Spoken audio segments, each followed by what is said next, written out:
exciting part of the day. But I'm trying not to put you to sleep. I hope you guys got coffee. Because we're going to go through some numbers and some information. And I hope you guys can deal with that. But anyways, can we go to that first slide? Thank you. So this is our board of directors.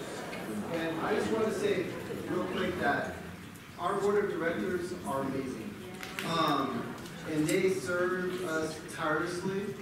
And they are very unique in a lot of things that they do, right? So we pick our boards intentionally in terms of their expertise. Maybe they have professional backgrounds and things like that that can help the church.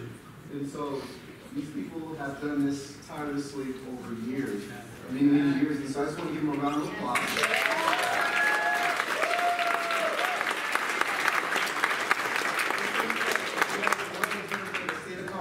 Nonprofit, we have to have a board of directors, obviously. In our bylaws, we put in our bylaws that we say we have to have at least one elder on the board, no more than 2 elders at any given time.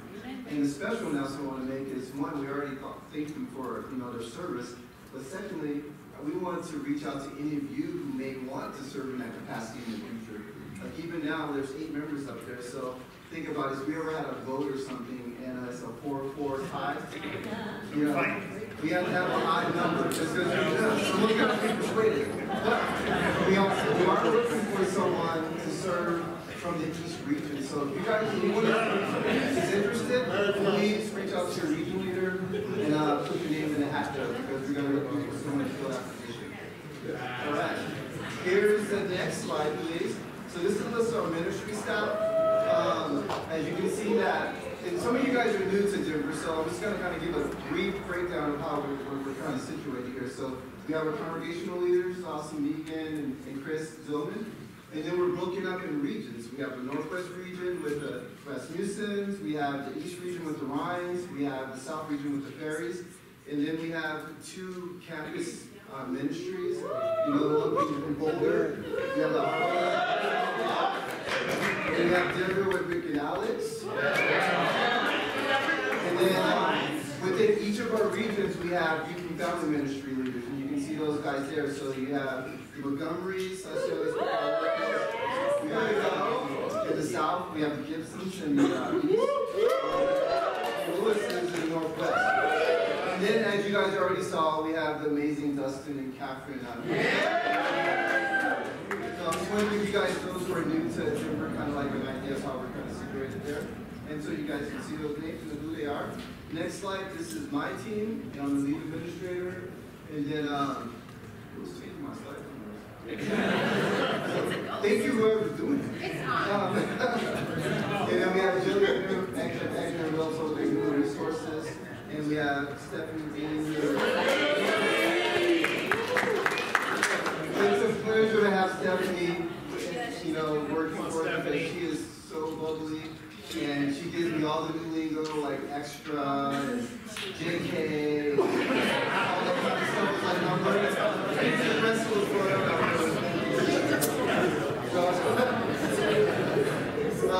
and then right here, I'm just going to hit some of the highlights. And I just want to take a moment to pause here. It's like, I'm going to go through the financial slides here in a minute. And it's going to be a very high level kind of training on how we've been doing as a church. But if you guys ever have questions, please don't ever hesitate to reach out, and I'm willing to answer whatever questions you have. We're open looking at in that area. And so here are 2022 highlights. We had our weekly offering. We were basically on budget, and we came in about $1,329. Yeah, well, 1.3K, $1,329 above what we had budgeted. Which, either that's like God or is that just good budgeting? So.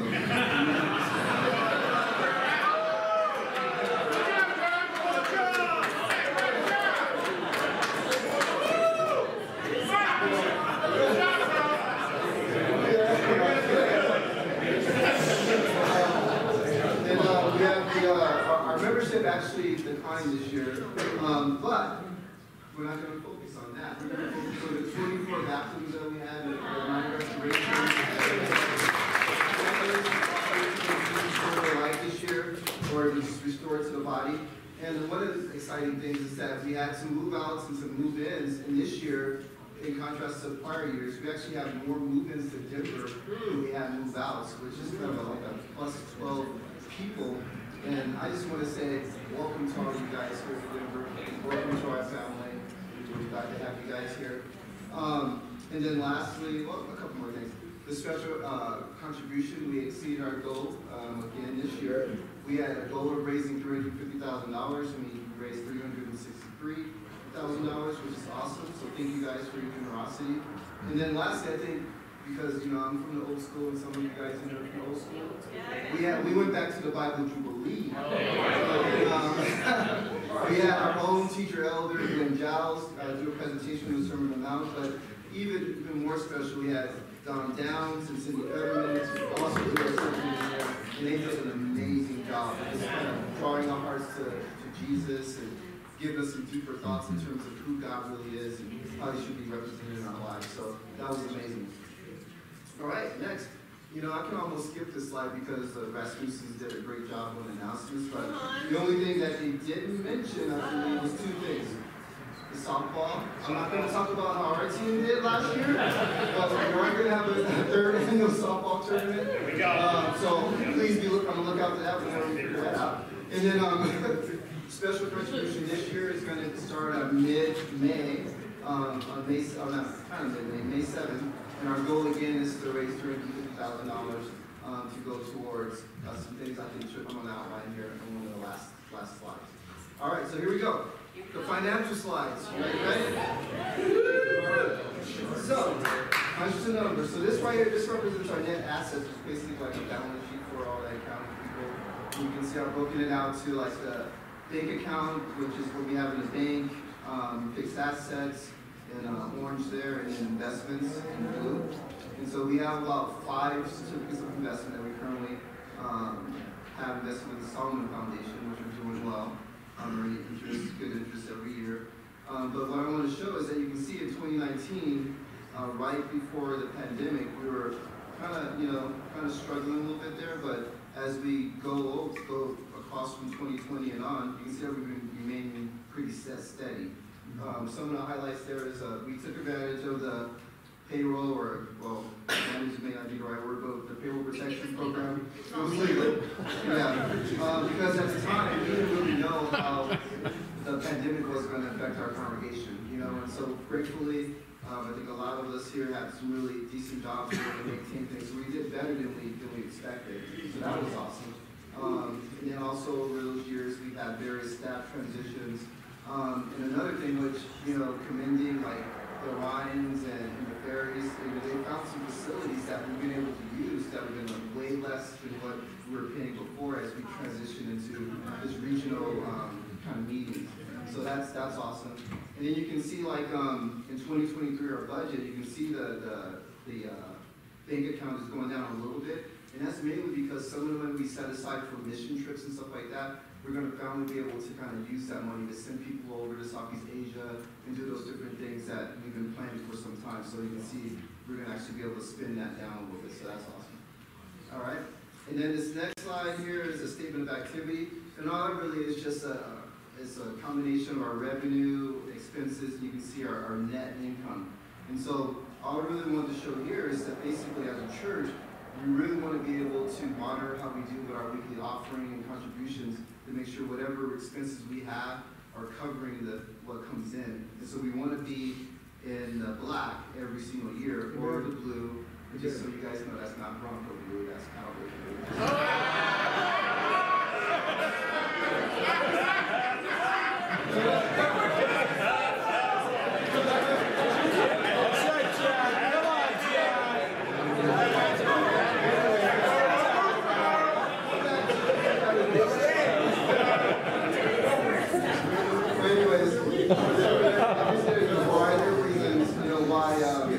Why we've been, kind of in the black over the years, and I kind of listed those there. I've been able to go over there. I'm really excited about 2023. We're going to have a program where we lower our healthcare costs, which I think is going to be able to sustain us in other areas from years to come. So that's really cool. All right, next slide. This is the revenue, just a little bit more breakdown is breaking up our weekly offering, special offering, and other revenue. And again, like special contributions have been pretty consistent, which I think you guys over the years have been consistent even throughout the pandemic, which we're super encouraged and surprised by. Last thing there, in 2023 for our budget, I'm just going to call out that we do have an increase in our contribution. We're projected to raise at about 2.7% this year, and then our special mission goal already mentioned is $3,000. Woo! All right. Yeah. Expenses. All right. See, you guys are falling asleep or no? Okay.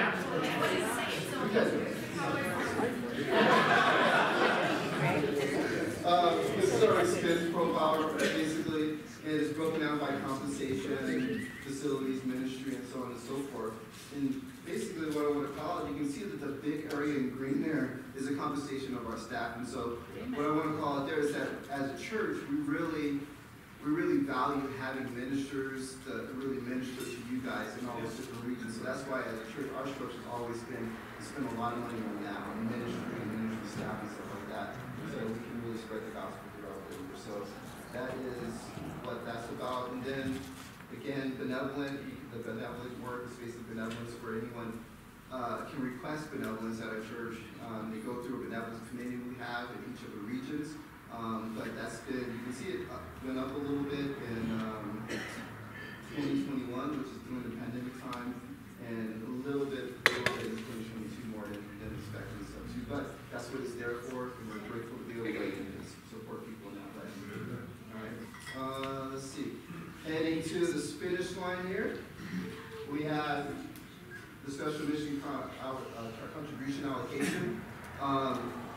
You can see that our goal this year is 9 times our weekly offering. You can see those different things in terms of what we give to on a consistent basis. And again, we have the Rocky Mountain School of Ministry, which is awesome, which is based out of here, started out of here. And you guys, like, just as a reminder, you guys can, take classes there. You guys can even audit. If you don't want to take a full-on class, you can sit there and kind of just, take notes and learn a lot of deep stuff, we like stuff. He does. It's awesome. And it's amazing. It's amazing thing to do.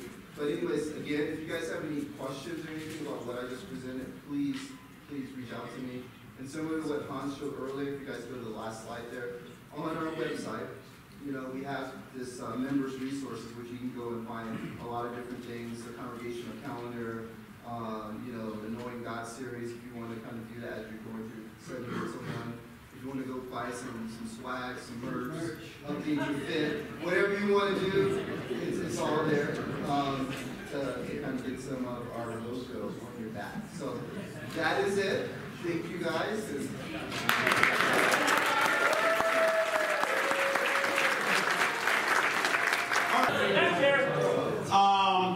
This year, our theme for the year, as we've said before, is home. And we're going to repeat this a lot. We want to make sure that as you guys are doing your small groups and stuff, that you are bringing this idea of home into what you're doing with your groups. Because this notion of home is going to be really important for what we're trying to teach the congregation this year. Revelation 21, 1 through 5 says this. Then I saw a new heaven and a new earth. For the first heaven and the first earth had passed away, and there was no longer any sea. I saw the holy city, the new Jerusalem, coming down out of heaven from God, prepared as a bride, beautifully dressed for her husband. And I heard a loud voice from the throne saying, "Look, God's dwelling place is now among the people, and he will dwell with them. They will be his people, and God himself will be with them and be their God. He will wipe every tear from their eyes. There will be no more death, or mourning, or crying, or pain. For the old order of things has passed away." He who was seated on the throne said, "I am making everything new." Then he said, "Write this down. These words are trustworthy, and they are true." I doubt that I will ever grow tired of reading this verse. This is the end of the story. And we're in the middle of the story now. We're in the middle where the villains are sometimes winning, and we're fighting, and it doesn't always look good. We're in the middle of that right now.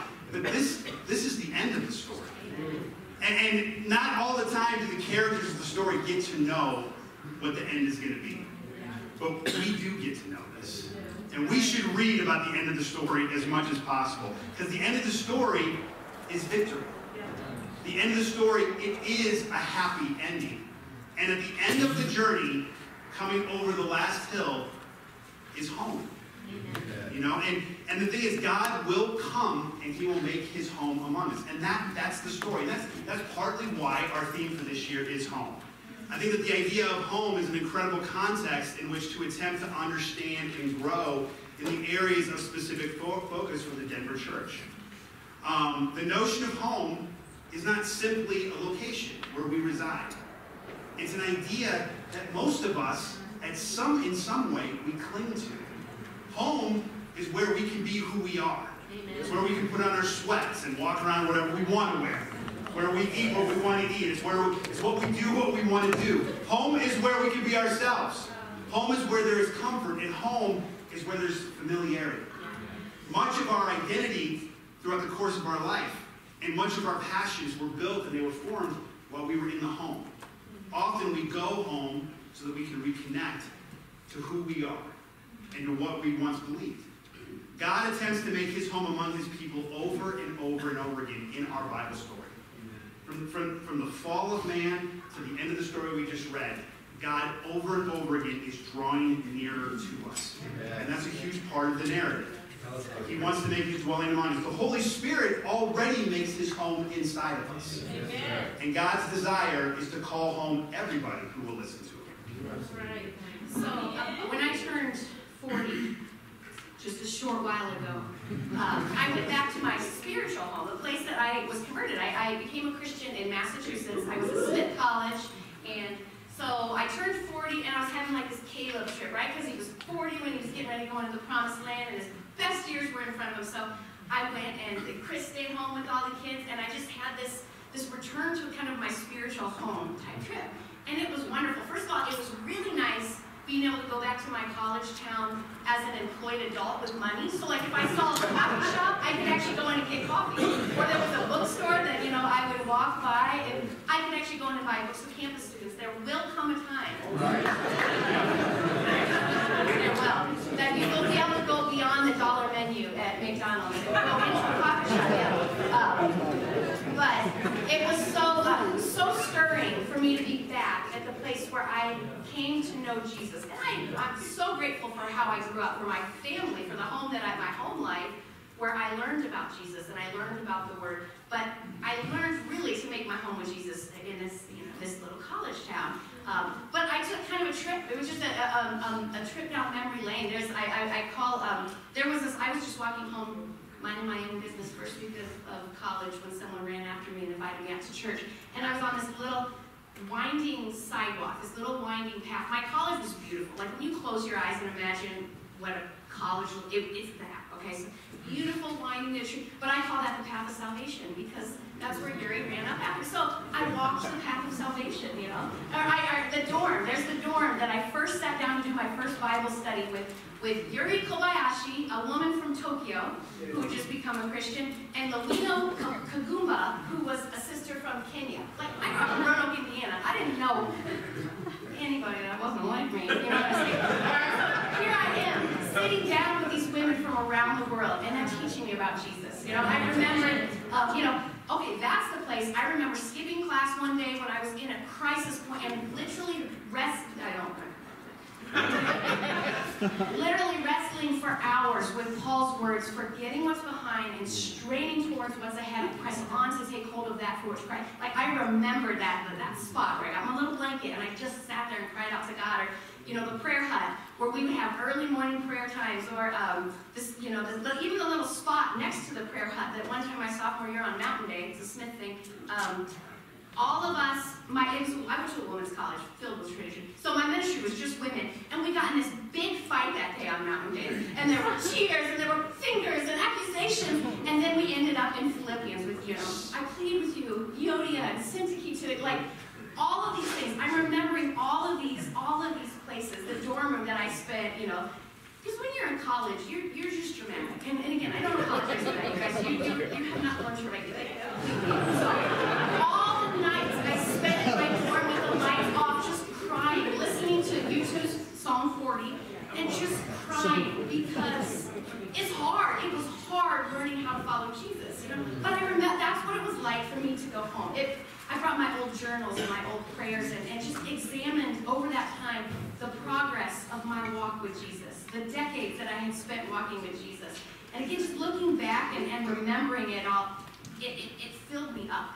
And it's that experience that we want to try to do collectively as a church this year.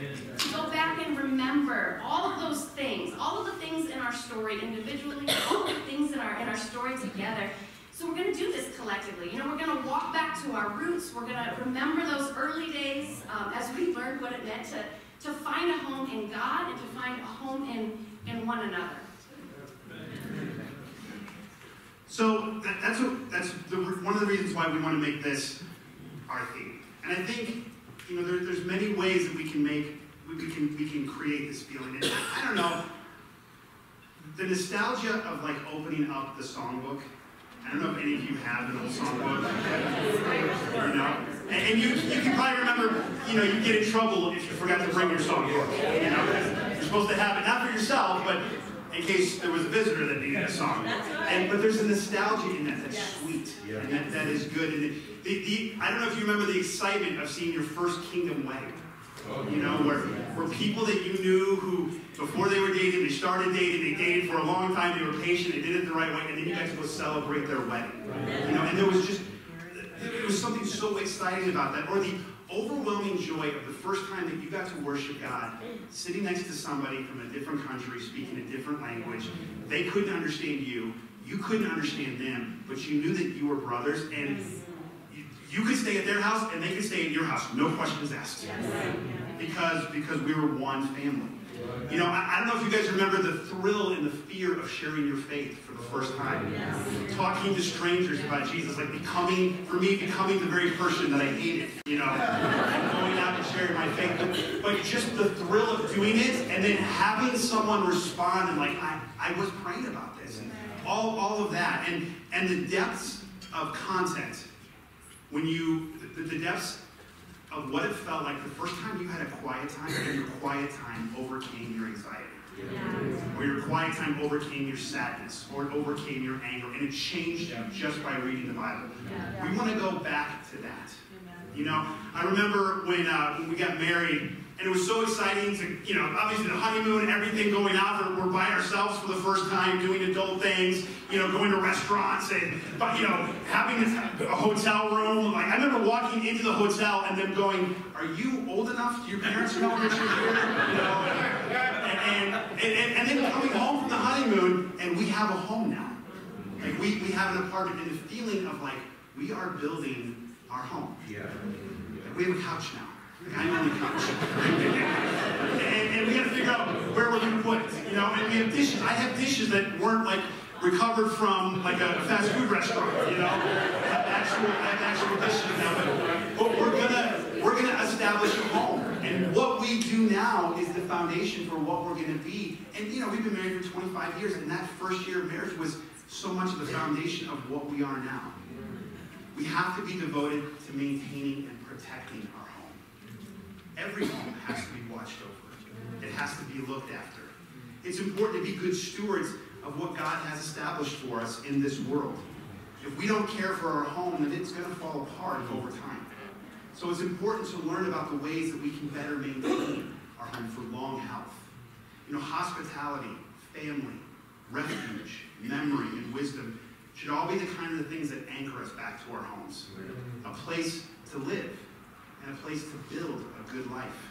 It was so amazing to hear Dave Witt share about his daughter. To thank all of you for helping make it a dream come true. That is what home should feel like. For all these reasons and more, we're going to be tracing the importance of home throughout the scriptural meta-narrative. Furthermore, we're going to spend a little bit of time focusing on some important concepts that we ended the year with. Some foundational aspects that Jesus used to build the church. So in the month of February, we're going to study out God's Word and how that helps secure the home. In March, we're going to talk about the mission and the fact that part of what we do is we go into the world to bring home to people. God was trying to make a home all over, and we've got to be about the mission and bringing the home to all kinds of people. In April, we're going to talk about the body, which really is the church. Like, what was the vision that Jesus actually had for this home? And then May, we're going to talk about this notion of service, that a home does not work unless we are all willing to be servants in it, and then bring that service to the hurting places in the world. So that's how we're going to start the year. The places we live and the places we worship, our home.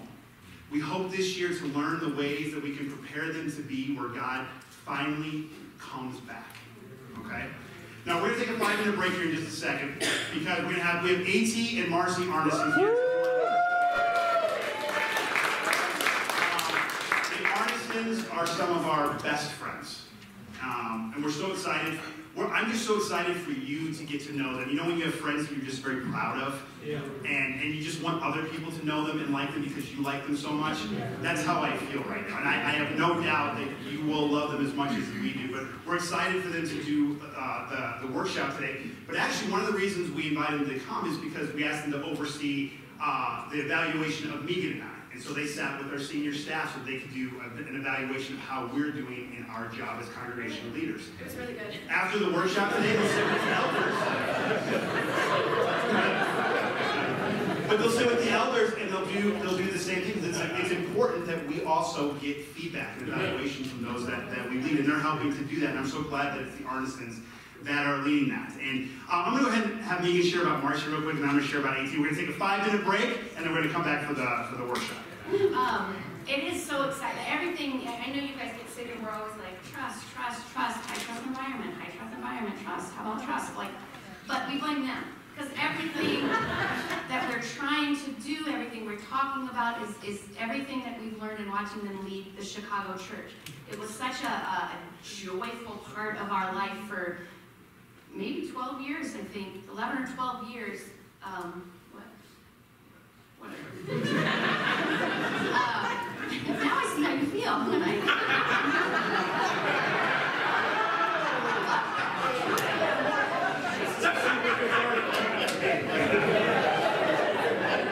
But we got to watch them take the Chicago church at a time. You started leading in 2005, 7. Those years blend together a little.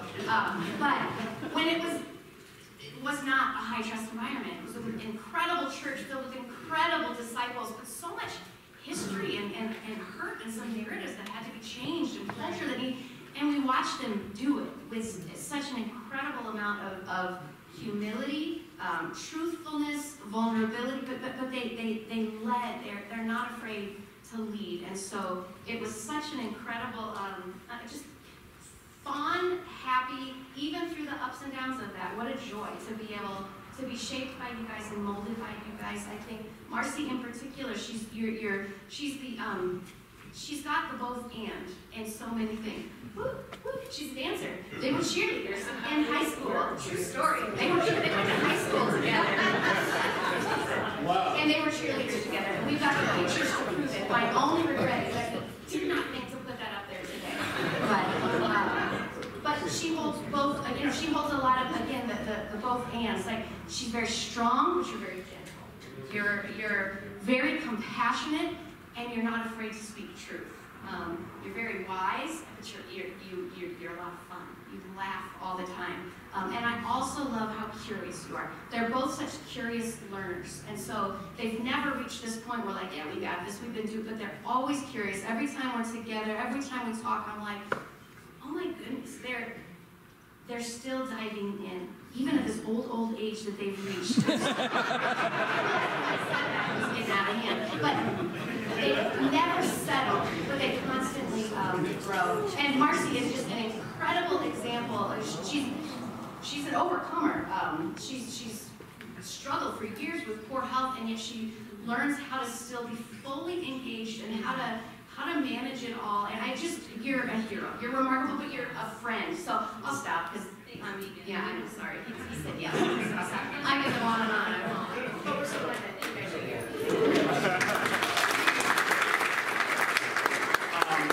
He's one of my best friends. He's very humble. He does not think very highly of himself at all. He loves to laugh. Like he's one of the people that you think you're funnier than you actually are. But he's just filled with the joy of living. He's interested in people. There's not a person in this room, I don't think he could sit down and carry on a 3-hour conversation with immediately. He loves being around people. He's one of my favorite people to talk to. He's one of my favorite people to listen to. He brings into the conversation of God all sorts of aspects of culture and life and philosophy. He's really smart. He's got a master's degree in Bible, a master's degree in rhetoric. Ask me what a master's degree in rhetoric, what those guys do, I don't know, but he's got it, and he did it. They've been leading the church for 15 years, but really, at this point, they really are at the center of so much of the conversations that go on with where we're going to go as a movement. And so I'm proud to be able to have worked for him for like 15 years, and we love him so much. We're going to take a 5-minute break right now, so if you need to go to the bathroom, go to the bathroom. There we go.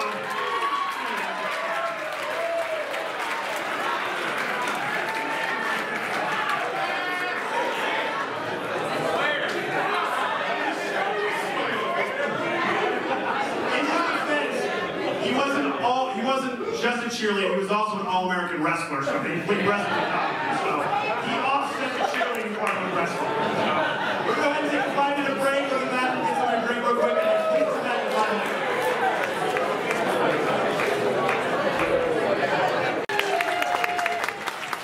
Are we good? Can you guys hear us okay? Yep.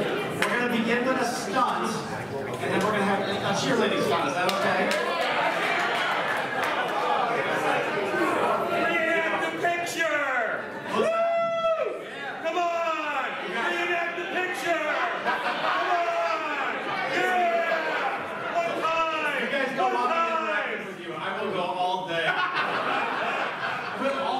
Cheerleading stunts by the end of the day. There'll be injuries, there'll be all kinds of stuff. We're super grateful to be here. Thanks for your spirit today. Thanks for inviting us in. We're really grateful for the Zillmans inviting us in. I mean, it's pretty spectacular that the church leaders here in Denver are saying, hey, come on in, review us. Hear from the people that are around us. What do they think? How are we doing? And, sitting with the staff, it was rough, I have to admit. It was amazing, but I love it. And, Marcy and I, in our years, I had to write this stuff down. 31 years we've been married. So we met when we were 15 years old. That picture was when we were like 16 or 17 years old. Yeah, you saw the muscularity there. That doesn't exist anymore. You also saw the coaching shorts. Those don't exist anymore. We've been Christians for 30 years, guys. And in those 30 years, one of the most amazing privileges has been doing what we're doing right now. And walking into fellowship in our churches around the world, whether it's here in the U.S. or churches abroad, churches all over the world, and preaching God's word and sharing our testimony or sitting at the feet of someone who's doing the same.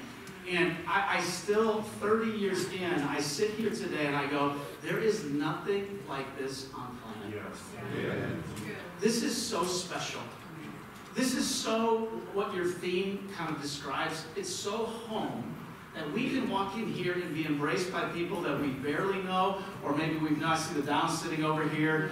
We go way back with your family, mainly Dan and Kristen in the ministry with that. But it's like that everywhere you go in the world. And so when I come here, I'm like, oh yeah, this is just my family. Of course they're putting mouth guards in and doing something. That's what we do in our family. I'm surprised they weren't eating a bucket of chicken with that thing. I didn't know how far this thing was going to go. But the other thing is, the picture going up, in my heart of hearts, I was like, I hope Hans finds that picture and puts it up, because this is family. And family equals home, and home is where we find our kind of this beautiful, harmonious place of peace and a sense of being anchored to something. And I think we're going to talk a lot about that today. We've been 29 years in the full-time ministry.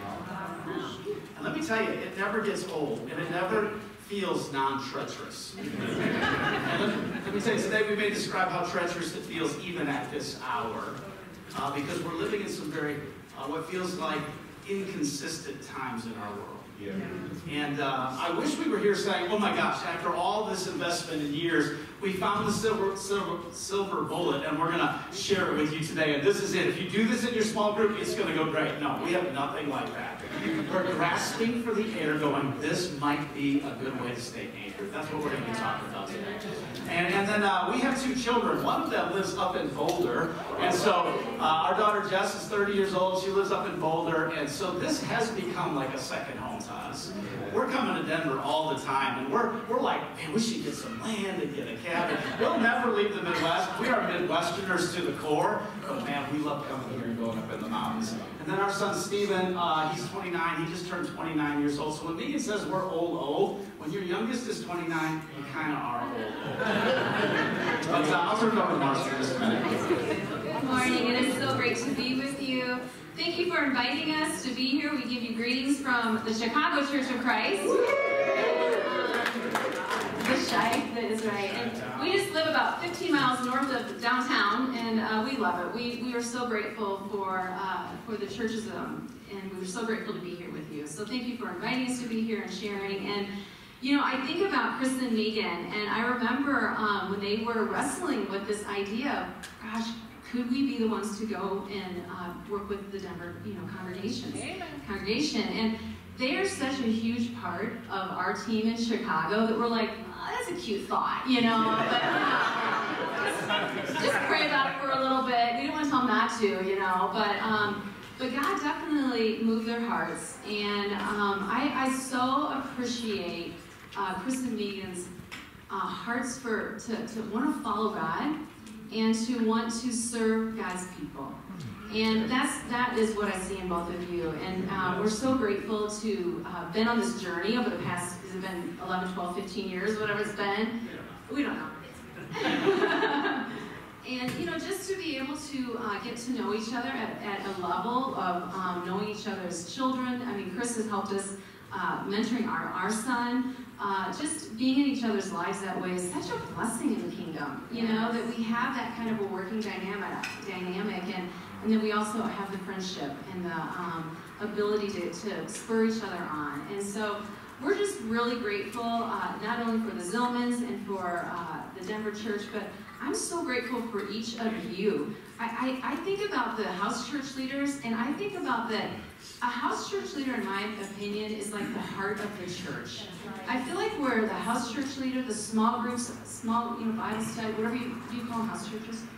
Family groups, like the small groups, like that. I know, we have like 5 terms too, you know. We know what we're talking about though, right? And I so appreciate your hearts. I so appreciate you taking your Saturday to be here. I so appreciate you desiring to open your homes up to strangers, to some strangers, but also to the people that you love around you, and that you have a desire to, impact your city and your community. And Denver has had a huge impact in the world. In the kingdom, it's had a huge impact here in Colorado. And so we're really honored to be here with you all. So thanks for opening up your hearts, and we're excited for this time. Amen. Amen. Nobody tells better short jokes than Chris Zillman. And even though I was a cheerleader, I was a wrestler, Mark Van Tine, for a lot of years. Mark and I are wrestling buddies. So I always know Chris is slightly threatened by me. Just so I'm not good here. I'm real good, right? I'm real good. If I'm not here, I get real strong. If we can open our Bibles up to Luke chapter 14. This is a workshop. At any point today, if someone wants to raise their hand and interject, please feel free to do so. We want to put before you some of the things we're doing in Chicago, some of the things we're navigating in the Midwest, and I would even say some of the things we're working on in our global fellowship in terms of establishing anchor points and being strong. Yeah, we lost the way. Oh, it's about that simple, right? Nice. We're going to get there in just a moment. I do want to say, Barry, could you raise your hand back there? You were sharing good news. Guys, this is this is kind of like a kingdom thing. Barry is sharing the good news about this man who was married to another man, and he picked up his Bible, and I'm like, whoa, that's so weird. I've been studying with a guy who's doing that same thing in Chicago for the last 2 years. I've been in all those Bible studies, and then Barry, you're like, you're telling the story. I'm like, this is crazy. That's exactly what's going on. And you're talking about the same guy I'm talking about. So Kurt Nellis is going to be restored tomorrow in the Chicago church. It is one of the most incredible stories of, Kurt's married to a man. He's living with this man. They've got a life together. And Kurt picks up his Bible. He finds it in a box and starts reading his Bible. And he's just like, I need to repent. And he calls some of the brothers. I get involved. And for 2 years we've been studying the Bible. I said, Kurt, this is one of the most inspiring stories I've ever seen in my life. And Barry, you're sharing that. I'm just like, no way. In Denver too. You know what I mean? Like, but so that was my story, Barry. Jeez. You know what I mean? I want to show you something. This is back in August. That's me and my niece Faith, who also lives here in Denver. Our niece Faith. Somehow it's advancing. What's happening there? There we go. We're making our way up to Summit Longs Peak, like at the end of August last year, up there in the Rocky Mountain National Forest. I did Longs Peak a couple of years ago. My daughter is totally into climbing, and so we went up to Longs Peak, and I did it one time, and I didn't do it well. I was terrified the whole time. At one point, my daughter was like, do we need to call a helicopter?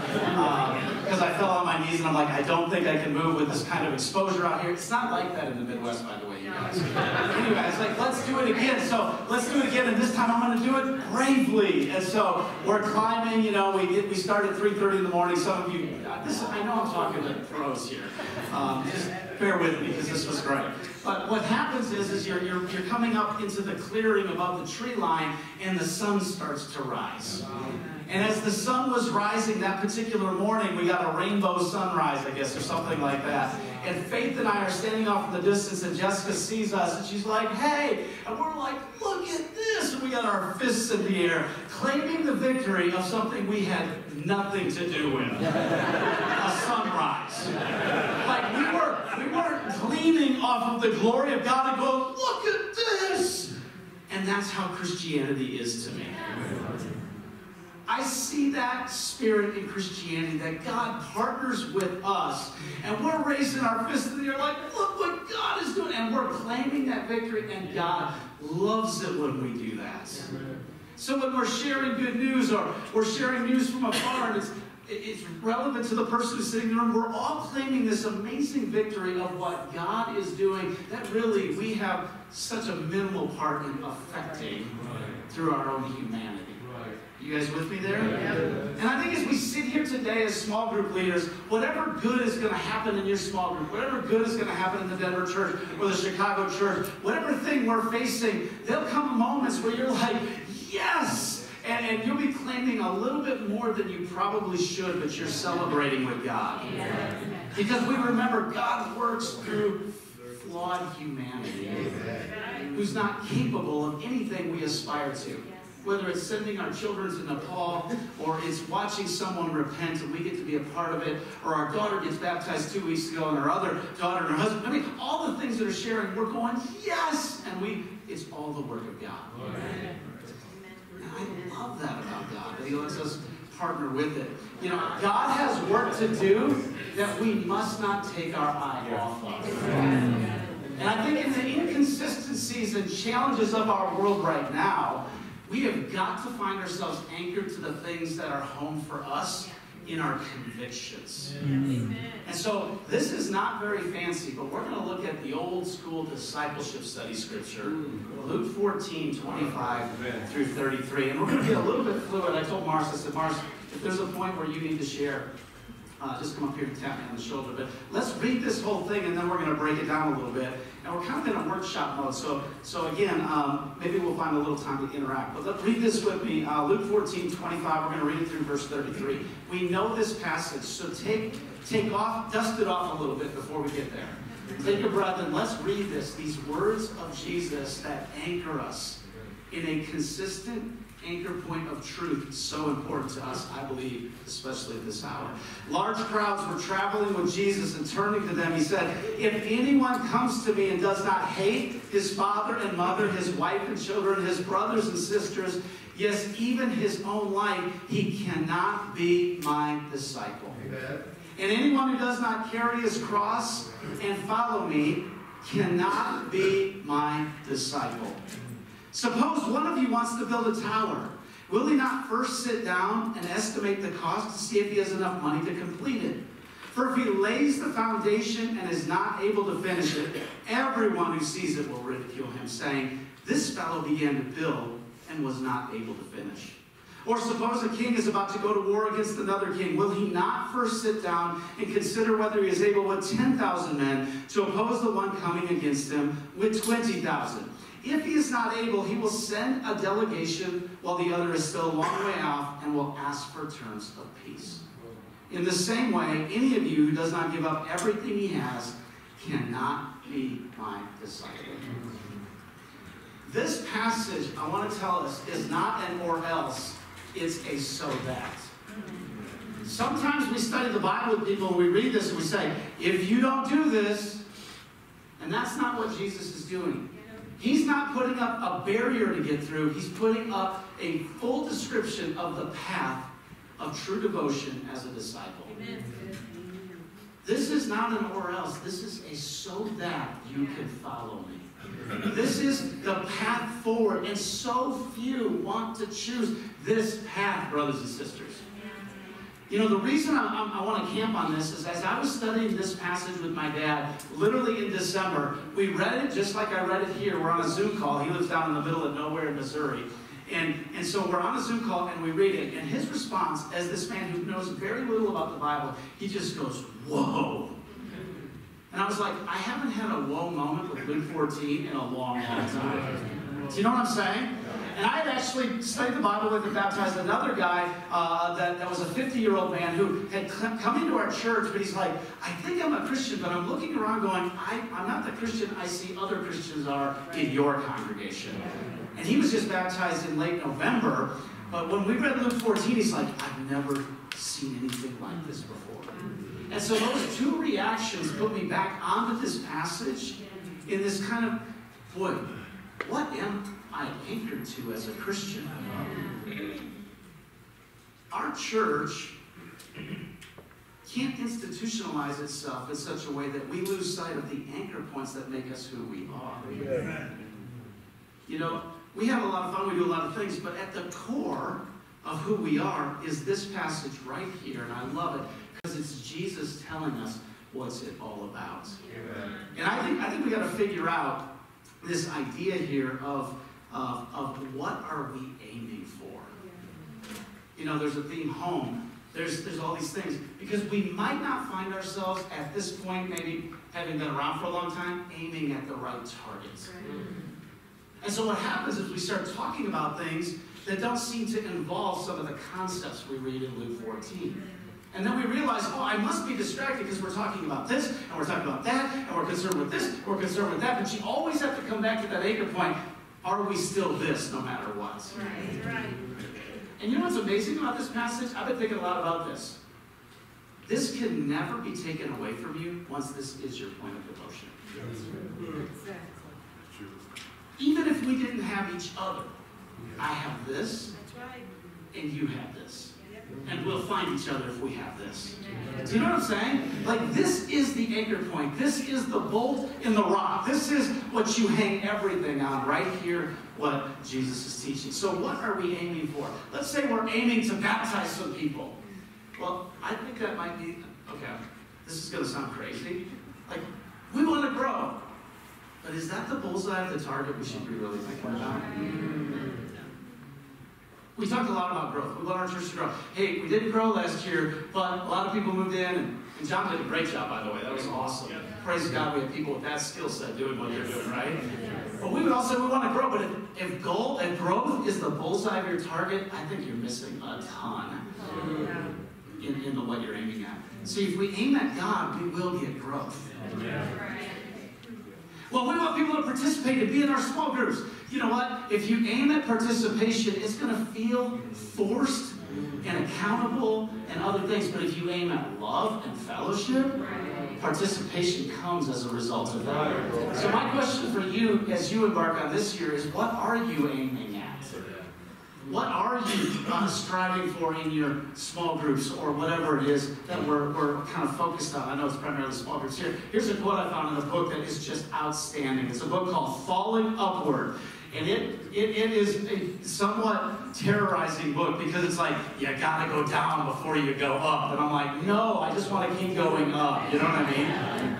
But I think we all realize in life that down moments are what give you the momentum to learn and grow and go up. He says truth is not always about pragmatic problem solving and making things work, but about reconciling contradictions. You know, in a world that's completely crooked, I feel like I'm always striving to make things straight. And I'm finding that they're never straight. As a matter of fact, Marcy and I sat on New Year's Eve on our couch by ourselves, watching the ball drop in New York and then watching the little thing in Chicago and going, I turned to her and I go, man, hon, 2023 is just going to be a really good year. And I think it is, but I'm not sure yet. You know what I mean? No, 2023 and I'm always like this optimist. No, this year there'll be no problems, and it's going to be awesome. And we can dust off all these like blue skies and rainbows and sunbeams from heaven, which I've forbidden in the Chicago church, because it spouts lies. You know what I mean? And we can now get that song back up and running again because it will be good. You know, I look at her, man, I just think 2023 post-pandemic, it's just going to be a year of just smooth sailing, and that's not what's happening. Because we're falling upward. You know what I mean? And I love this. Truth is not to be found in ease or in the consoling and comfort of our own lives. Truth is found in anchoring ourselves to deep convictions that can't be moved from us. Marcy, want to share here? Yeah, just a thought. I love this. I love what we're talking about. And I love the counterintuitiveness of God. I love looking at how we think as a society and how we think as just a human, and that God thinks so differently. That's what just draws me to it. His character is always so beyond how I would just naturally think, which draws me more to the Word of God, because it's just so clear this is from God, you know, and not from man. And I was thinking about what we're talking about, and even in Luke here, and how the idea of not looking for this huge crowd to follow me, but to really want somebody who wants what he wants. And I think about, I remember times that I'd be preparing for our Bible, you know, our small group, or our family time, our family Bible study, whatever we call them.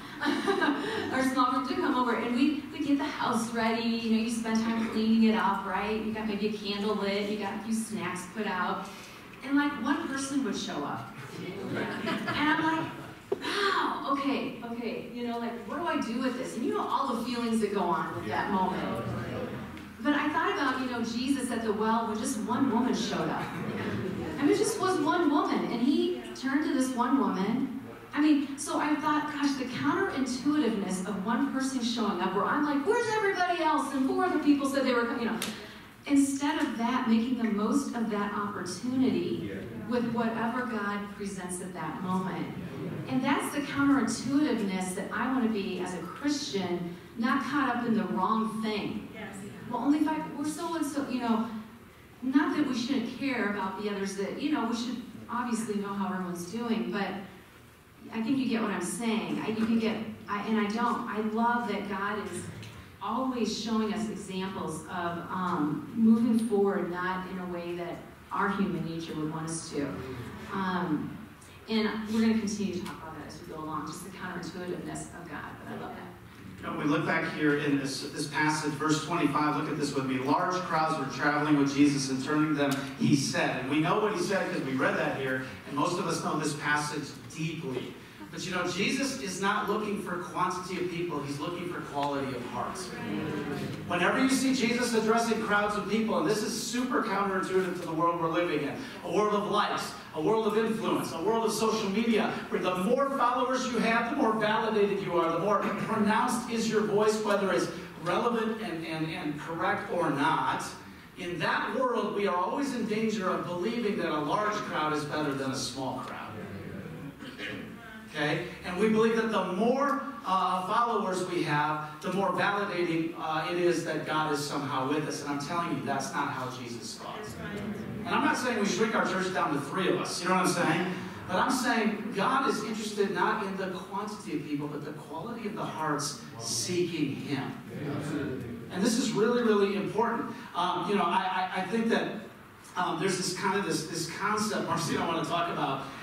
You guys know the concept of the game within the game. Is that ever, you guys ever heard that concept? The game within the game? That you're watching, like, let's say something like the World Cup recently. Anybody into the World Cup recently? Okay, so you're watching the World Cup, and I'm watching soccer, and I'm like, okay, 1-0, and it's considered a slaughter. I'm like, you know what I mean? Or, wow, Lionel Messi, he's the best there's ever been. I'm like, yeah, because he kicks the ball like everybody kicks the ball. You know what I mean? Like, I can't watch soccer. Sorry, I'm going to learn here in a minute, but I'll tell you, I made a turn. But I watch soccer, and I'm like, how is it 2-1 and that was exciting? You know what I mean? I'm going to get to wrestling in just a moment.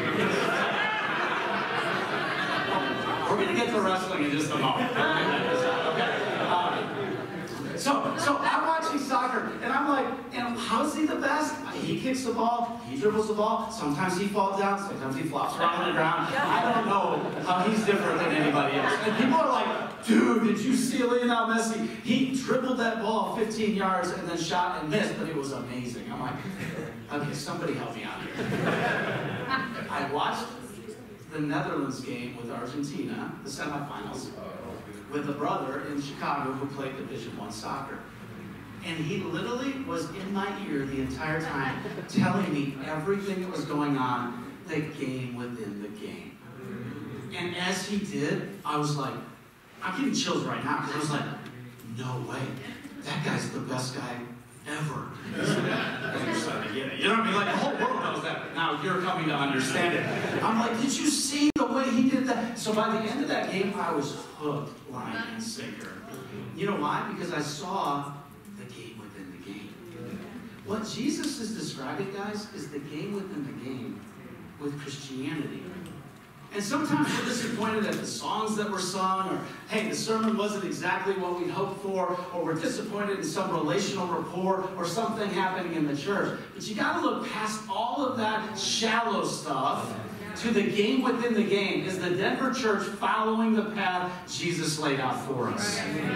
And in your house church, that is what you're upholding, is the game within the game. The house church, not Sunday, is where we know if people are walking with God and where they need to find their connection. And we don't have just a discipling structure. We have involvement in each other's life because we know the game within the game requires something so basic and important to succeeding and claiming the victory. You know, in the wrestling world, Mark, I'm going to need you back up on this one. Mark's going to be the heavy on this if anybody starts rolling their eyes. He's coming for you. This is Kyle Snyder, a Russian guy named Sajilaya. These are the two of the best wrestlers maybe in the history of wrestling. They square off. They're two big, bruising guys, and it's so fun to watch them. But sometimes their matches end just like soccer games, 2-1. And the whole time I'm like, did you see that? Did you see that? Did you see that? Did you see that?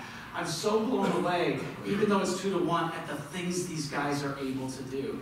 And that's why I love the sport of wrestling. And that's why you should love the sport of wrestling. I was at the hotel, and there's an MMA tournament going on right now in Denver, and all these wrestlers are coming through. And man, did I have some sweet fellowship in that hotel the last couple days. Because we all understand the game within the game. As a matter of fact, the guy was in the pool area, and he looked at my ear, and I looked at his ear, and he was like, wrestler? I'm like, wrestler? We were best friends immediately. Why? Because we understand. You and I can't be best friends because you don't understand this right now. No. You know what makes us? When I walk into Denver and I understand Luke 14, and you sit in Denver and you understand Luke 14, oh, we're brothers and sisters. Because know the game. It's almost like we're like, you understand. And I understand. This is the game within the game. Awesome. Well, do we have any runners out there? Because that's the game within the game for me. I loved running when I was in high school and college, and I ran track, and I was a 3-time state champ like 1,000 years ago. You know, now I can do like 100 yards and maybe a minute. And I have to keep breathing deep here because I'm like, okay, yeah. I'm still at sea level, so I'll stand up and I'm like, why am I dizzy? Does anyone else see stars? Okay. Take a deep breath. Okay. But yeah, I ran the 800. That was kind of my thing. Was that, and 800 is 2 laps. It's basically 2 laps around a track. And I was in the 4x8 and loved it. Loved being on the relay team. But if you don't know any difference, you just think, oh, you just got to run 2 laps. But when you know, see, but yeah, you guys, right? There's a lot to it. It's a little bit more than that. We're getting incensed now. So that's where we go. But understanding the game within the game is what makes it that perfection. You get to the place where you continue to grow and grow. And I think about that, that the idea of running a relay is not just only to hand that baton off and get done with my part, but it's to do it with intention. And I think about the same with our Christianity and with our faith, that it's not just so much about, okay, let me get to heaven one day, but let me do this with intention that I'm able to hand that baton off to the next generation or to the person next to me or someone in my community that's around me. However that's looking, there's intention with my faith. Yes. And that's the game within the game as a disciple. And I love that as we pass that along, or as we have that intention, God makes those connections. And that's to me the game within the game of Christianity. Jesus goes on here in verse, this next passage again, in verse 26, if anyone comes to me and does not hate his father and mother, his wife and children, his brothers and sisters, yes, even his own life, he cannot be my disciple. Think about that.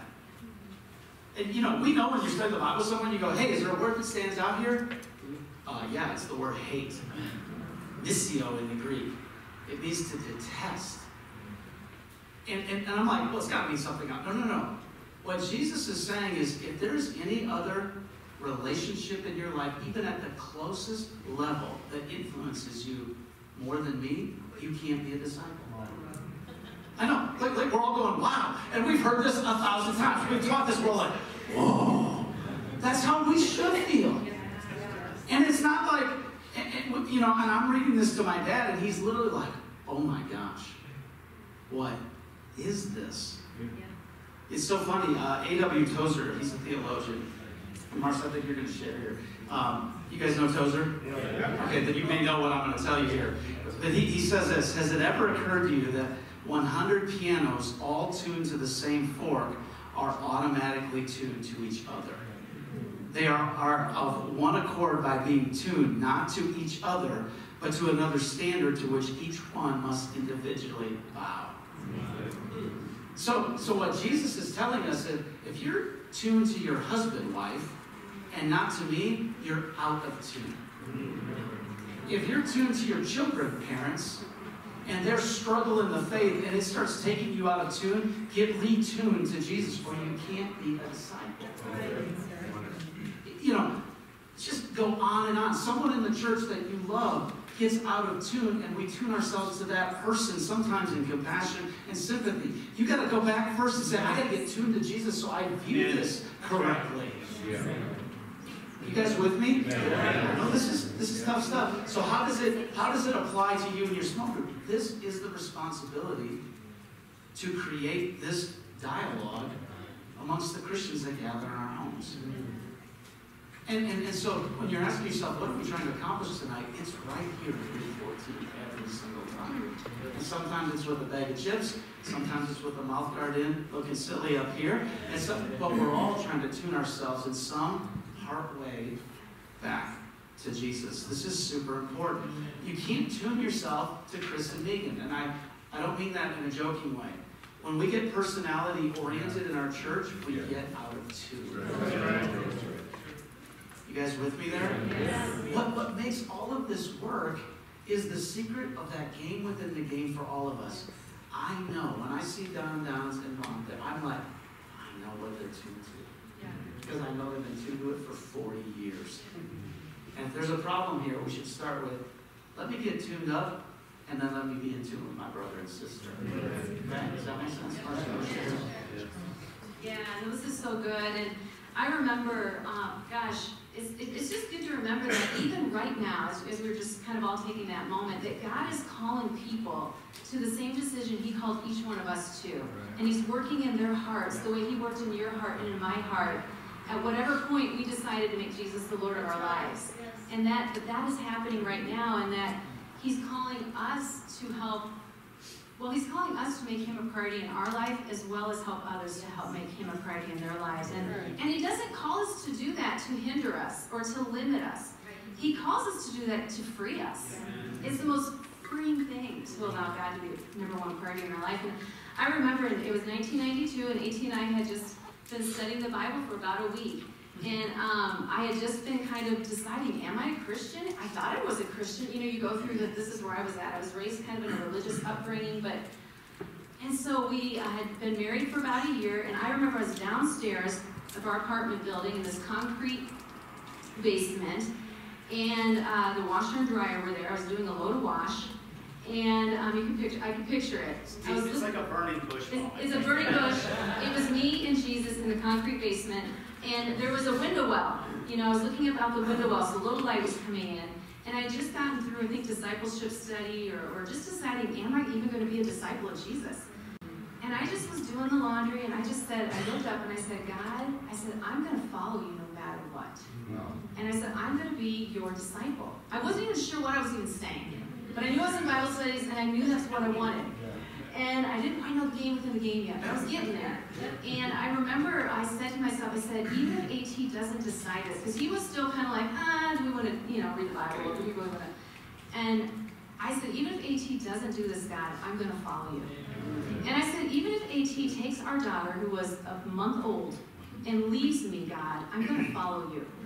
And I said, because I told God, what would my life be like without you, God? And praise God, my husband did decide. Christian in this equation. That's right. She led me there. There we go. It's the whole thing. But I remember that moment, and I'm sure we all have that moment where we can go back and remember that moment where we're like, yes, Jesus, you are going to be the Lord of my life. And that decision I made in 1992, I'm making that decision today as well. Like, I didn't make that then, and that was it. I have to make that every day of my life. I had to make that when both my children decided to turn and not follow God right now. I had to do that when they're now on this journey coming back. What does it mean to have Jesus as the Lord of my life with my adult children on their journey?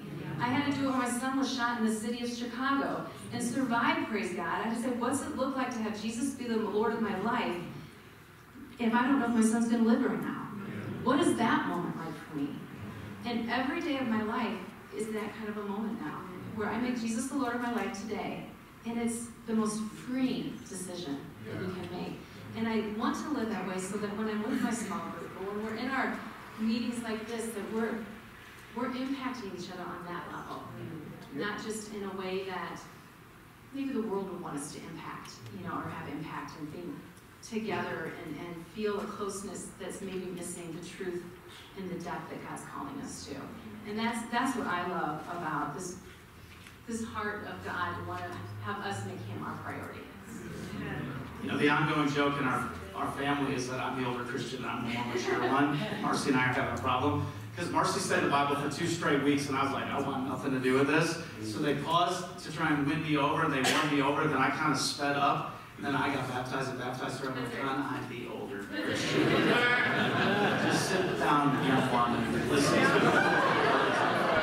Please. That's cute. This Jesus gets into verse 27, and anyone who does not carry his cross and follow me cannot be my disciple. What do you think about this for a minute? This was prior to the resurrection. So this was a cultural reference. Of course, Jesus is talking about the cross, but the cultural reference of the cross was it was only a symbol of death. It wasn't a symbol of hope yet, that it is to us. So we look at the cross and we go, oh yeah, carry your cross and you're going to be raised up because we have the resurrection. Pre-resurrection, it was just a reference point to death only. And so when Jesus is saying to them, again, the words are very clear. And anyone who does not carry his death and follow me, carry his cross and follow me, cannot be my disciple. There's no mixing of hope in that message per se at this hour. They're getting indications of it, but it is a death decision. And so I think when I'm thinking about small groups right now in the world at large, I'm thinking if all else fails, get a group of people together and remind them of this level of commitment. Do it creatively. Do it with laughter. Do it with meals. But never lose sight of this crucial anchor point. And I think like Marcy said, Jesus then gets into, look, if you're going to start this, you got to say, can I finish? We know this, right? Suppose a man wants to build a tower. Chicago's the skyscraper originator or birthplace in the world. I always think, man, imagining a rusting eyesore of an unfinished skyscraper in the land, or in the kind of the view of the city line of Chicago, the skyline of Chicago. We would go, what moron started this and couldn't finish? Oh, well, they ran out of money. They tried. It was fine. No. You'd be like, hey, someone needs to take responsibility. But who of us sets a budget and goes, yeah, that was just smooth sailing, nothing else came up, there were no unanticipated expenses. That never happens. Except apparently in the Denver church, right? Come on, John. Was it the budgeting or was it God? You know what I mean? Or like, God protect John right now. As good as he is. No. Every budget comes with unanticipated expenses. And at that moment, you got to review the budget again. And that's what Marcy's saying. Right now, I'm going through this. Do I have enough money to complete it? Next week, that diagnosis comes. Please God, no. But it does come from time to time. Now do I have enough money to complete it? And so this isn't what we did when we became Christians. This is what we do to remain Christians. You guys with me there? You got to count the cost all the time on this thing. And when things start to bother you, you still count the cost and say, let me tune myself back to Jesus, renew my commitment, and then count that cost again. And then he goes, oh, or suppose the king is about to go to war against another king. Again, we know this. I know I'm talking to seasoned Christians. But you got to count the cost on not doing it too. That's what he goes, you got to count the cost on doing it. But you got to count the cost on not doing it because you're going to go to war against the king you cannot defeat. And that's what I love about Jesus. He's like, well, now I'm stuck. Yes, you are stuck. You're stuck in the spiritual dilemma that all humanity has had to face through all time. If I do this, it's going to be something, and if I don't do it, it's going to be something else. What do I do? Well, a lot of people just choose to take their chances against the more powerful king. Go read Revelation 19 and look at the king that's coming back. The one with the tattoo, King of Kings on his thigh, on the white horse. That's not a king you want to face having rejected him. Are you guys with me there? And so then what that tells me to do is, wow, this is the journey of every single human on planet Earth. And I think this is so important. And then in verse 33, in the same way. The same way as what? As everything Jesus has just said, in the same way, any of you does not give up everything he has cannot be my disciple. Let me pause. Thought. Someone give me a thought. How does this hit you? Anybody want to share something? Just for a moment. This is the workshoppy part. Then we'll have two thoughts and make it a workshop officially. No, I'm just curious how you're processing this. I guess whenever I come to that, I think of the extreme level of commitment, and if I'm measuring up to that, is where my heart can go. Is that a regular occurrence? Whenever I come to it.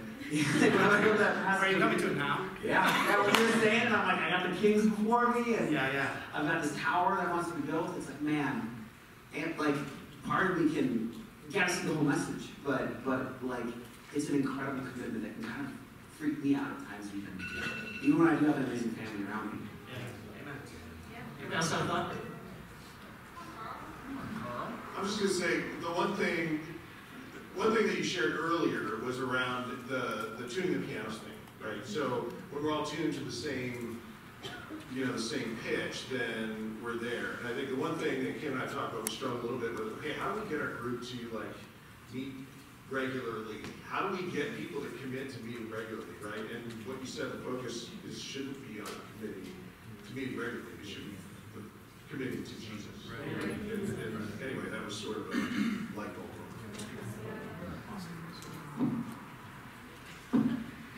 It seems like he's talking about a king, and so we're talking about a kingdom, and to me it reminds me that we're all about building our own kingdom until we come to Jesus, and then it's all about his kingdom. And so if we don't forsake our own kingdom, we can't be about building his kingdom up. And so that to me it makes sense, because he's talking about a king in verse 31 and coming against kings, but we all build our own little kingdom of self, until we meet Jesus. So. Amen. For me, it goes right back to the rich young ruler. And honestly, before I read this, that was the one to where I thought I was all that. And when I read that, that's when I realized I don't give up my life for God.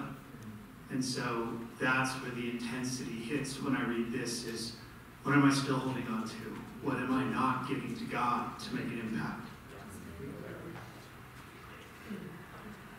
I feel like when I hear this, I think of like all those other people in different countries who, like sacrificed their lives for claiming Jesus as Lord. Like, do I have that kind of commitment? And would I say that if people were threatening me and being superficial or whatever it may be, like, do I love God more than my life, or do I value like earthly materials or worldly materials more than like praising Him and serving like other people, but showing His love through my actions?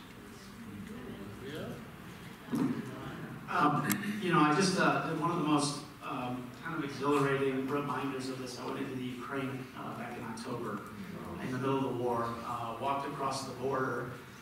Even as we walked across the border, a friend of mine, an elder in Chicago, had Dustin and I crossed the border, and I was like, this is the Christianity I want to be living. Yeah. And as the Polish Uber driver kind of guy, we drove 4 hours south of Warsaw down to this little border crossing. Everybody was saying, why are you doing this?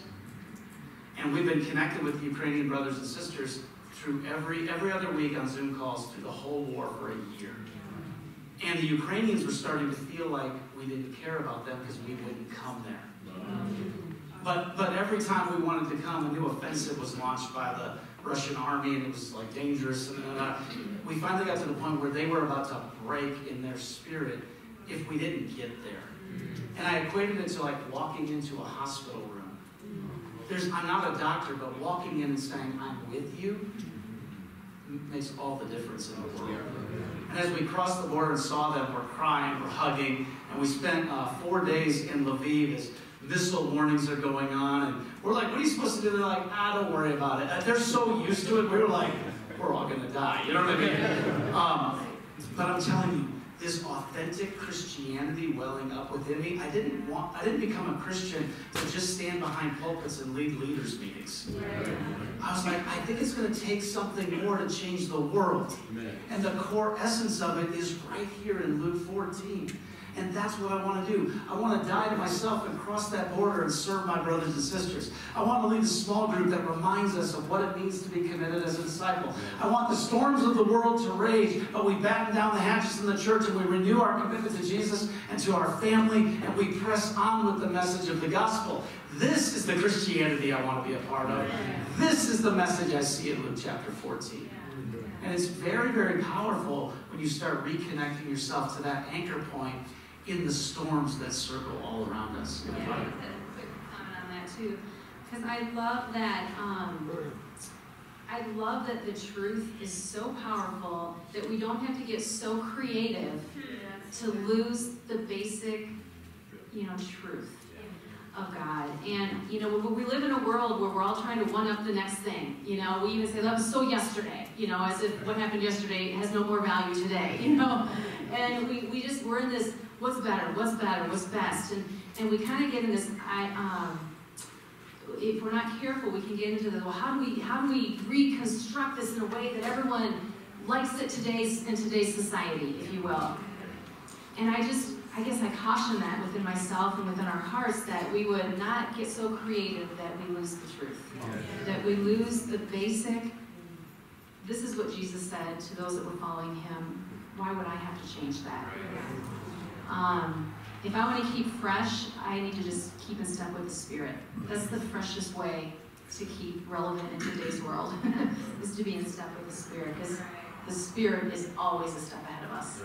So that's my goal, is not to just, I love creativity, and I love thinking outside the box, and all of that. I'm not saying put that aside, but I think as we lead, sometimes it can take a little bit of pressure off us just to say, just stick to the basics, what we know, what works. God will make it grow. Back to the Ukraine, what was interesting is the bombs started falling in Kiev. The church there's about 1,700 members. They had no way of connecting. They had, all the communication was being knocked out. Cellular service was down. The last thing they said is, get in your small groups and take care of each other. And it's hard to fathom something like that happening for us, but it was hard for them. Up to the day before the war started, they're like, we're going to be fine, we're going to be fine, we're going to be fine. But this is the age-old thing. Gather with faithful people and honor God. And I think we should kind of renew that spirit in our small group setting. We're gathering in homes and we're honoring God. Now, let's recognize that it's not as simple as we're making it sound. Can I get an amen on that? Amen. The world is getting complex. And there's just a few things on here. This idea of, don't oversimplify what we're saying. Understand, we're speaking in the language of faith, not duty. Right. We're speaking in the language of the freedom to do this, not the burden of doing it. But it's got to be rooted in these anchor points. These are just, I was just like, whoa, there's a low assumption of Christian association in our world compared to when we were converted. You were kind of converting people back in our day that, yeah, I think I'm a Christian, but I'm not sure. Today it's like, no, I'm not a Christian, and I don't want to be. That's a change. So we can't act like it's like it was 30 years ago and think we're going to have the same impact. We have to change. But what doesn't change are the very things we're talking about in Luke 14. Right. We can't change that, but we got to change our perspective on how to impact the world that's changing. You guys, it's beyond prescriptive. Hey, come to our church, join our fellowship, and it'll all be great. And then it's not great, so don't speak like it will be. But speak like it, but you're not going to go to war against the king you can't beat. You know what I mean? And they're going to go, well, that doesn't sound very exciting. But it is exciting. And what we're a part of is exciting. Social media influence. I'm like, it's like trying to shoot bees with a gun. You know what I mean? Like, oh, there's one. You can't keep up with it. So then we got to put social media in its proper context in terms of its influence in our church. I'm like, I think the rule for responding to things on social media is never, never, ever, ever, ever, never, never. There might be one more never and ever there. That's not our fight, guys. Our fight is to get anchored, to get anchored, to get anchored. Right. Not to have to prove something about ourselves or our walk or our faith on social media. Unrecognized dysfunctional argumentation. I have a master's degree in rhetoric. I have to put that up there. People create all kinds of false narratives and false things. We've got to combat that with an anchoring in the truth. And not freak out about it. Well, it's either this or it's this. Or it's this, or it's this, or it's this. You know what I'm saying? That's creating a binary argument is a way to manipulate people. There's lots of ways to look at things. And then we have to be okay when other people look at it different than we do, because we come back to, but I'm still tuned to Jesus and so are you. This is where this becomes really, really powerful. Let me show you a few things. And I think we were given an hour, and if you just want to leave or yell uncle and run out of the room, just do it. Last person standing wins. No, we'll just go about 10 or 15 minutes here. And I'd love to hear some responses. This is what's happening in the world. The rise of the religiously unaffiliated in the U.S. population has gone from 6% to 25% from 1991 to 2016. Many of us have been Christians in that time period. So Christianity is in religious affiliation is changing right around us. The culture's shifting. Check this out. We know this. There's books written about this. Recent growth of the nuns is an American phenomenon. Globally, religious affiliation is growing, not shrinking. When you think of America, and you're like, wow, there's less people that care about God. That's true in our culture. It's not true in the world. Don't lose hope. Amen. As a matter of fact, China and Africa are seeing the most dramatic growth in Christianity ever. But in America, no, we're God's. No, stop. Can we just stop right there? You know, no, we're a small little corner of God's kingdom. And if there's exploding growth there, amen, people are becoming Christian. We're celebrating that. And then we're trying to figure out in our own culture. In 1920, 80% of all Christians were in the global north, Europe and North America. Today, less than 40% of all Christians are in the global north. It's just changing, guys. Don't get frustrated at what used to be and what is now, because it's not what you might conclude. It's something different. It's a shifting culture that requires the same level of faith, even though it might be more difficult and more nuanced, okay? Okay? We need to get a little more perspective. In 1900, Europe and North America comprised 82% of the world's Christian population. In 2005, it's 39% of the world's Christian population. By 2050, Africa, Asia, and Latin American Christians will constitute 71% of the world's Christian population. God is winning all over the place. He's winning here. He's winning in Chicago. It just is different. And that's why we started with that foundational stuff, because sometimes we think, the church isn't what it used to be. Oh, no, it might be better. We're just in a different time, in a different culture. And so I'm trying to say, go back to those things and anchor yourself for this wild ride called Christianity. Go look at a map. You know, modern-day Turkey was the birthplace of Christianity. All of Paul's missionary journeys. But you're hard-pressed to find a whole lot of Christians in Turkey today. It just keeps migrating around the globe as cultures change and shift. And hey, who knows, it'll all come back around at some point. Check this out. These are the kinds of people out there who consider themselves the nuns. They're straight-up rejectionists. They make up 58% of the nuns. 60% of those are men. It's hard to win men over today. This is in the American culture. 74% are white. They tend to have higher educations. I'm just telling you that because now it's something to pray about, something to think about in your small group. How do we win this group of people that live around us? How do we attract those people? I've got to change the message from come to my church to something different. They're not interested in coming to our church. They have no thought to come to a church. They weren't raised that way. Their grandparents weren't that way, maybe, and all kinds of things. Apatheists, or, apathy. They make up 22% of the nuns. They're identified by religious apathy. Makes sense. Religion is not personally important, but viewed as good for the society. Oh, I'm happy for you, Christian. Oh, I don't want anything to do with it, but I'm really happy for you. So a straight-up approach at studying the Bible might not work with someone who's apathetic in this way. What would work? I don't know. That's why I wish I had the silver bullet, but we just don't have it, guys. And then the last kind of group is the unattached. Okay? They make up 18% of the nuns. 58% of the unattached are women. Okay? They're not finding their way to a church. Religion is important to them personally. They tend to live in the more southern part of the U.S. So this is just some research that's done. Are you going to share anything on this one? You guys have a few more minutes in you? Yeah. Okay. Do you guys know what the word nuns means? No.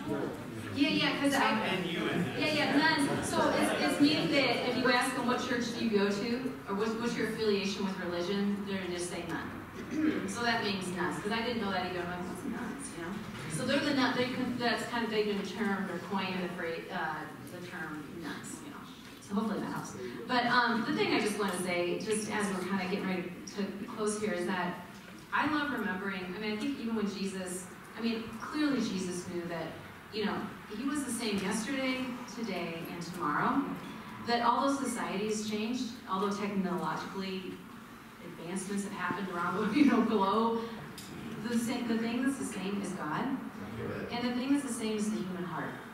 The human heart has advanced in a sense of not needing to be connected to its creator, And so that gives me hope. We just got to figure out how to get, what's the right way to connect it. But God's at work. He goes before us. He doesn't change, and the human heart is always searching for God. Whether or not they recognize it or not, it is true.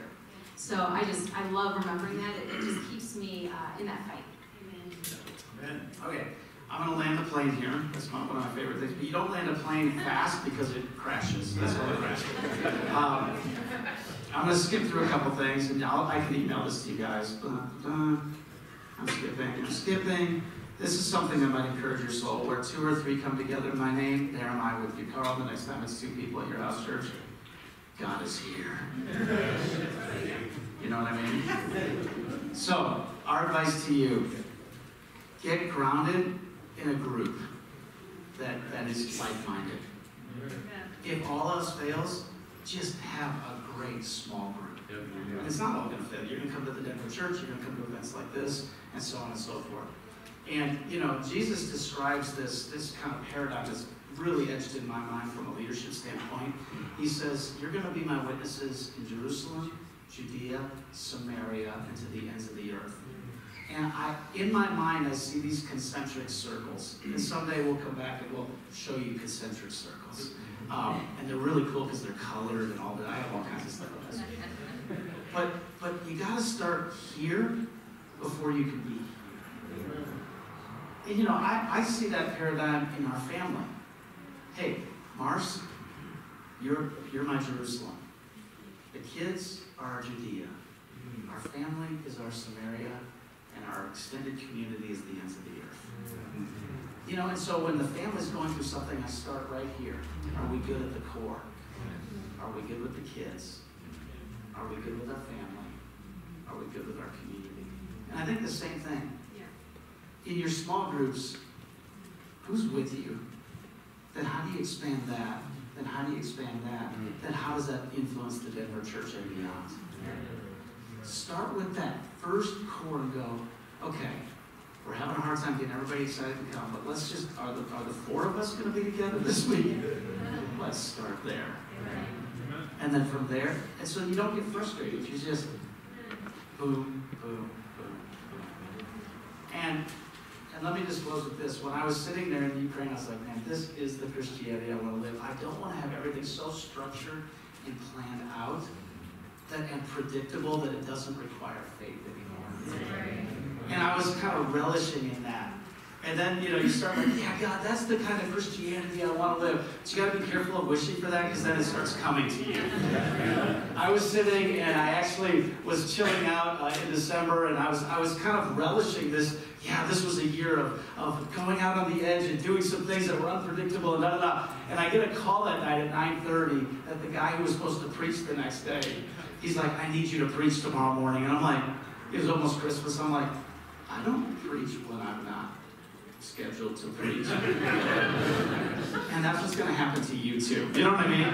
And what's so funny is at 9:30 on a Saturday night, Marcy and I had dinner, I had a glass of wine, we're watching a movie, and I'm like, oh, I guess I'm writing a sermon now that I'm preaching tomorrow morning.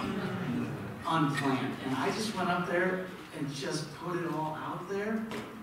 I think it was I think it was probably the best sermon most people have ever heard. No, I'm just kidding. But at the end, I was like, nope, this is the Christianity I want to live. And 2023 is starting out just like that. Didn't plan that. Didn't think that would happen. Oh, wow, that's coming down. Okay, got it. I'm in that realm now. Let me stay anchored. God bless you guys. Love you guys.